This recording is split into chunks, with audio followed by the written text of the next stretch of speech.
this is Mary from Mary Organizes and Creating Mary's Home. This is going to be the second video in a new series that I'm creating that goes section by section through my home management planner and gives you tips on how to make the most of them. So this section is probably going to be the most viewed one because it is the weekly planning pages. And these are definitely the pages that everybody will use the most. It's the largest section in the planner. It's the second tab. The first section, just in case you're accidentally starting with this video, the first section was the home management section, which includes the monthly planning pages.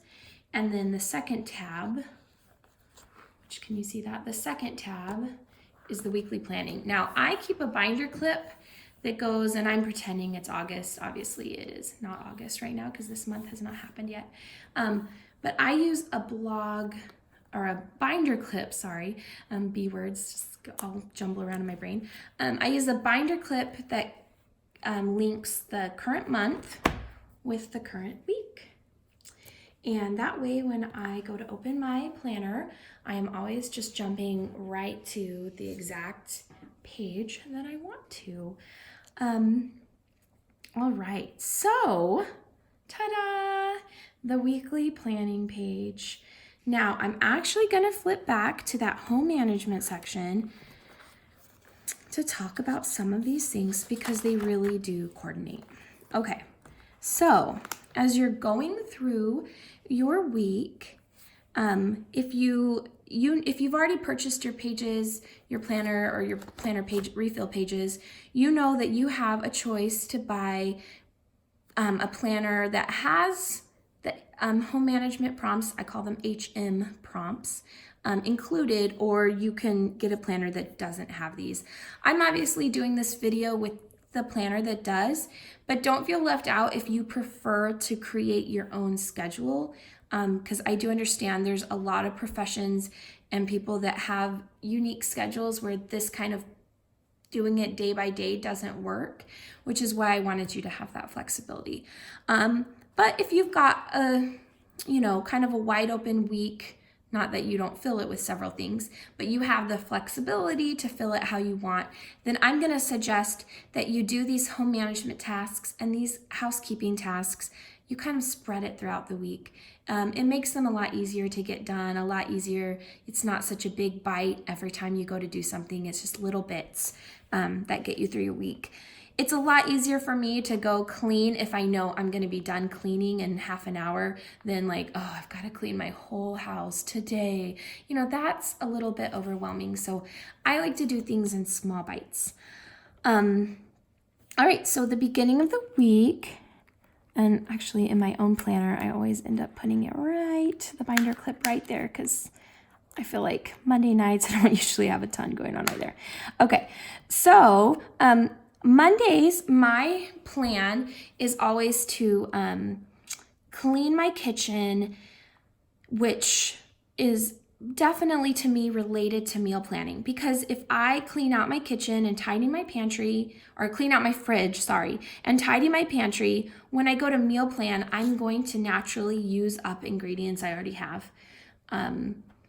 Like last week I bought potatoes. We were going to do baked potatoes one night, and then something came out. I ended up having leftovers that night instead of baked potatoes. Well, I forgot about them, but then when I went to do my cleaning yesterday, I saw the potatoes and I'm like, oh yeah, we're going to have potatoes this week because I already bought the potatoes. So little things like that just remind you it's less waste. It ends up saving you money and time. It saves you a lot of time. So all these things are linked to me. Clean the kitchen. And as far as laundry goes, I have towels on more than one day because I just didn't want to tell you exactly how to live. But for me, these towels on Monday are my kitchen towels. So they're the towels I use to wipe the kitchen counters and stuff. All right, so kind of back to this plan back here. Because I could go through task by tasks, but I also want to explain how I fill the rest of it up.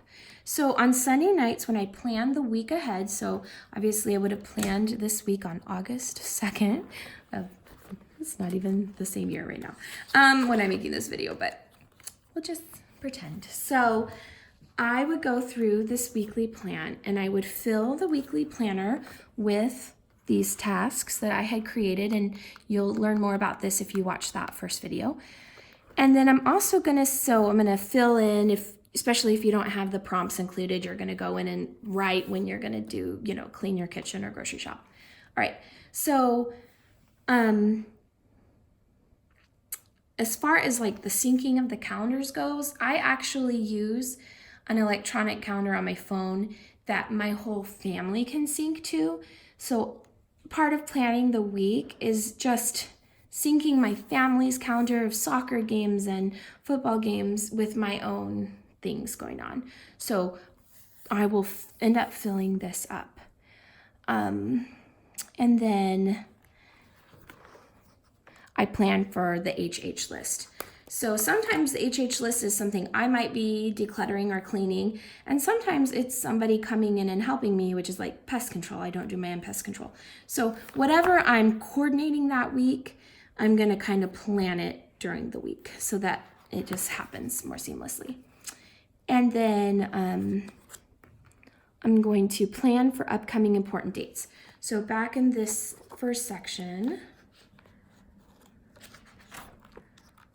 sorry if my hand just shook the video camera, but all right, so these are the important dates I'm talking about when I say plan for important dates. So you're gonna see, are any of these important dates, not only are they happening this week, but are they happening soon? So if there's like a birthday that you need to buy a gift or a card for that's coming up in a couple weeks, you can go already put that, maybe you know which day you're gonna be by the mall or Target or wherever you go. You can go ahead and write that down that week. And sorry, it's like trying to work around my hands and where the camera thing is. Okay, so, and then plan for upcoming, oh, that's what I just did. And then I always clean out my purse when I make my weekly plan. Okay, so pretend that this schedule is filled up with all the things you've got going for the week. And then here you start to fill in, like, for me tonight, I'm in charge of soccer snacks. So I'd write soccer snacks right there. This Friday, I plan to go and do some early voting for my community has a ballot voting right now. So I'm gonna go get involved in that. So these are just the place where you plan your week. And if you do it at the beginning of the week, you know that everything kind of is spread out correctly in a way that makes sense. And then when you go to start your day, you know what to expect. People often tell me, people that are like anti-planner people, that like it doesn't matter if you plan it because it's never going to happen. I have thoughts about that. So let's say you do have a plan for this week and then your kids get the flu and it all goes to pot. Well, you still had a plan. So if you end up having moments of time where you can get important things done, you're reminded of the important things. But in those cases, maybe cleaning your bathrooms just isn't going to happen that week, or maybe they need to happen even more because you don't want to spread the flu germs. So it's up to you, how you end up adapting this. But having a plan, for most of the time, you are going to be able to follow it. There are those emergencies where you can't, but you can't expect an emergency every week, or you're basically, asking for a self-fulfilling prophecy where you are going to be living urgently moment to moment because you're not planned. Planning lets you be calm about things as they come up. I was pretty sick a couple weeks ago, and so that week I did not do a single cleaning task. That whole week I spent all the extra time laying in bed because I needed to. And it's okay because the next week I picked right back up and I cleaned my kitchen and I dusted, and it's okay, for real life to happen, but a plan lets you feel calm about, okay, I don't have to worry because I have part of following the plan is knowing that if things go off course, all I do is start with the next day and just start doing it. I never play catch up. This is a really important thing to me. So if I do not dust on this Tuesday, I cross it off anyway. That might sound crazy to you because you're like, oh no, if I don't dust, I have to dust. Like, I'm sorry. Like, if you're dusting every week and you skip a week, it really is not going to be the end of the world. So to me, it's like if that just doesn't work out for some reason, I cross it off and then I start a fresh day. And that allows me to have so much freedom to just move forward with my life and not keep making up for yesterday's mistakes. Because you know what? If I don't dust that Tuesday, it's going to come up again in the next Tuesday.